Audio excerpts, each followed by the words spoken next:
There is something in every one of you that waits, listens for the sound of the genuine in yourself. This is Compass, Finding Spirituality in the Everyday, and we just heard the voice of Howard Thurman, who was born in 1900, lived to 1981, and has been called one of the most influential religious figures of the 20th century. But actually, his influence really moves past the field of religion. He made significant investments into the lives of some of the leading figures of the last century, like Martin Luther King Jr., Jesse Jackson, Alice Walker, Maya Angelou, Vernon Jordan, Arthur Ashe, among others. And his theology of radical nonviolence really gave shape to what we know as the civil rights movement, especially of the 1960s and 70s.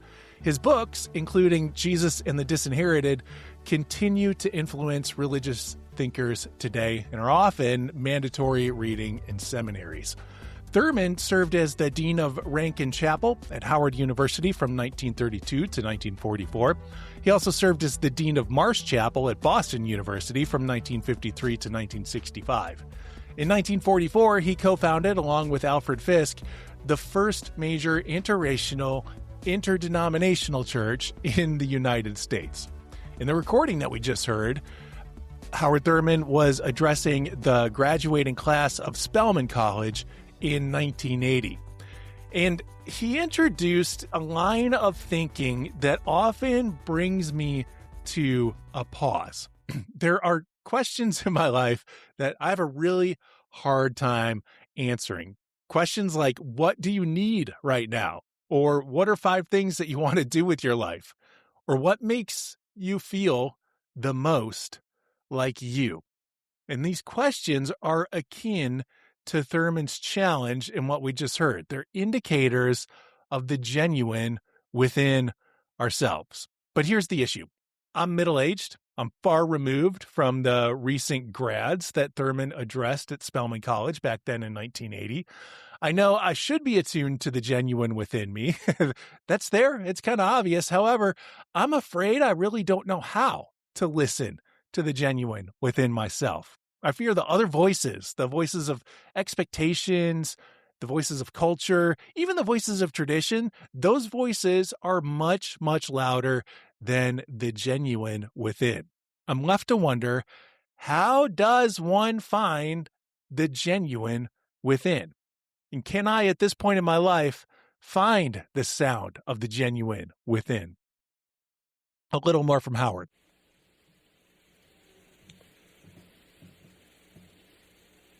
You, and please don't be bored by my repeating this over and over, you are the only you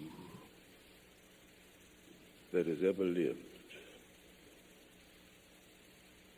Your idiom is the only idiom of its kind in all the existences. And if you cannot hear the sound of the genuine in you,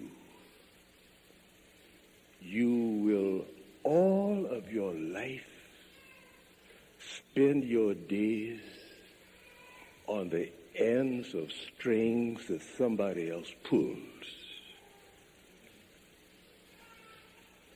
So, I come back. There is in you something that waits and listens for the sound of the genuine in yourself. And sometimes there is so much traffic going on in your minds, so many different kinds of signals, so many vast impulses floating through your organism that go back thousands of generations, long before you were even a thought in the mind of creation. And you are buffeted by these, and in the midst of all of this, you have got to find out what your name is. Who are you? how does the sound of the genuine come through to you? We've all heard tales of midlife crises. The stereotypical story sounds like someone ditching the family sedan to get a bright red two-seater convertible, or buying a boat.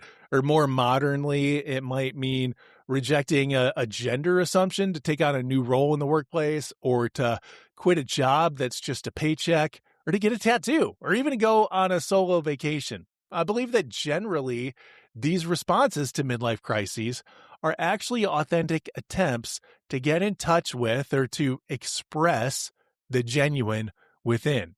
Even as we age, we still struggle with Thurman's question: how does the sound of the genuine come through to you? I'm going to complicate that question here because this is the age that we live in. It is not an age of the genuine. At a conference that recently happened called Le Book, a studio called We Art the Future gave a talk called Why AI Storytelling Wins. And their premise was, and actually what they demonstrated, was that creators could build online avatars, give them AI personalities so that they're somewhat self-sufficient, and then feed these avatars a list of experiences that the person, the creator, dreams of having. And then the AI avatar will supply them with pictures of the creators living through those experiences. And to demonstrate, they actually pulled someone from the audience. They asked him about his interests, life goals. They scanned his Instagram. And a few minutes later, they showed pictures of this person living experiences he'd never actually lived. Experiences like walking in a fashion runway, or being on a magazine cover, or having his face covered with monarch butterflies, which he is genuinely afraid of. Later, it was revealed that this person was actually a plant in the office. They planned it all out. So you had a disingenuous experience leading to documentation of disingenuous experiences. But this is what is possible. And in the midst of this, the simple sound of the genuine within is further suppressed. How do we find that sound of the genuine again? So much of our lives, we're groomed to fit in, to really not be genuine. One of the things that impresses me about younger generations is their willingness to allow for genuine expression. Herd mentality is still alive, especially among teenagers, but it's not nearly as prevalent as it was in former generations. At least that's been my observation. I recently attended the Global Young People's Convocation in Dublin, Ireland, and this event happens once every 4 years. It pulls together young Methodists from around the world. In a time when denominational identity does not seem as important as it did in years past, I really wondered what drew young people to such a, denominationally branded event. Why were they there? And for that matter, why did they serve as leaders in Methodist churches? Was the term Methodist really all that important to them? Many expressed that, yeah, in fact, it was. And the reason being is that the theological system of Methodism allowed for expression of the genuine for them. It provides space to pay attention to the sound of the genuine within. In my work as a social media moderator for a denomination, I find that this runs counter to the narrative that many people hold for religion in general. Many people equate religion with conformity, right? The religious ascribe to a checklist of beliefs while performing a checklist of rites, rituals, and behaviors. And there are certainly instances of religious expression where this is an accurate assessment. We express piety by conforming to the expectations of the religious culture. But a number of the young people who I spoke with noted that in their experiences, they were drawn to the Methodist expressions of the Christian faith because, as one participant put it, he was allowed to experience God instead of being coerced into religious practice. He said that previous churches had told him, this is how you pray, and this is where you go to pray. And to him, subscribing to those behaviors felt disingenuous. He felt communion with God in other ways. And a Methodist faith community provided him space just to explore all that, all while saying, you are a part of this community. And this isn't meant to be a commercial for Methodism. There are many, many faith traditions that value this sense of holding space for the genuine. Howard Thurman was an advocate of personalism, and this is a deeply spiritual and socially active philosophy that centers on the inherent dignity of every human being as a child of God. And you can get how that could relate to the social rights, the civil rights activism of the last century. It might be obvious from Thurman's speech, but you matter. Who you are matters because you, as yourself, are an expression of God's work in the world. For Thurman, a full experience of God meant that each person acknowledged the validity of their own experiences. And this doesn't mean that there isn't space for orthodoxy or orthopraxy, that's specific beliefs or practices, but it limits the extent of religious gatekeeping in a way. I still haven't answered the questions that I posed earlier regarding how we might hear the genuine within. Here's where I'm going to disappoint a few people because I'm not going to give a checklist of things to do to uncover the genuine sound within yourself. Instead, I'm just going to recommend leaving space for the sound to emerge. Do you have a morning routine? I like playing pocket games on my phone, and pocket games can be passive, meaning aspects of the game go on even when I'm not online with the app open and playing. So in my baseball game, that looks like games getting played and skills being replenished while I'm actually logged off the app. So in the morning, I like to find out what's been happening with my game while I slept.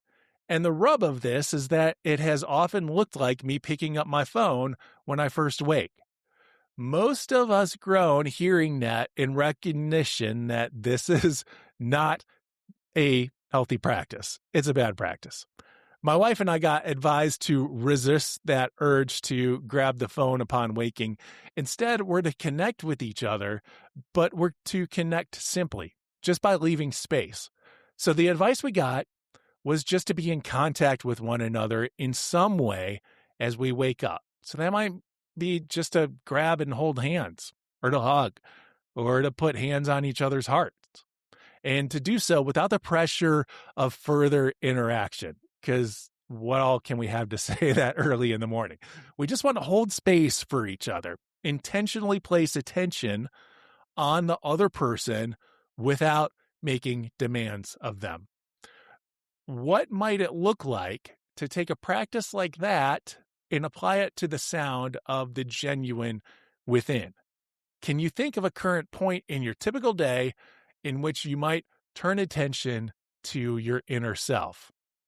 Many of us have been conditioned to think that really thinking too deeply on ourselves is vain or selfish. But again, Thurman notes that giving healthy attention to the self is a way of reflecting on God's work. God is expressed in you. And so the genuine within is a means of connection with the divine. It's not the only way. In our Methodist tradition, we also point towards scripture, tradition, and reason as means for understanding God's work.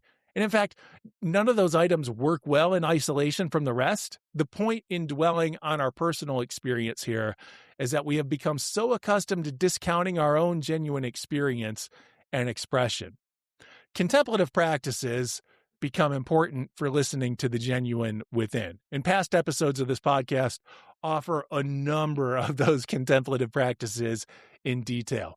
Quickly, though, I recommend checking into the Ignatian Examen and its variations.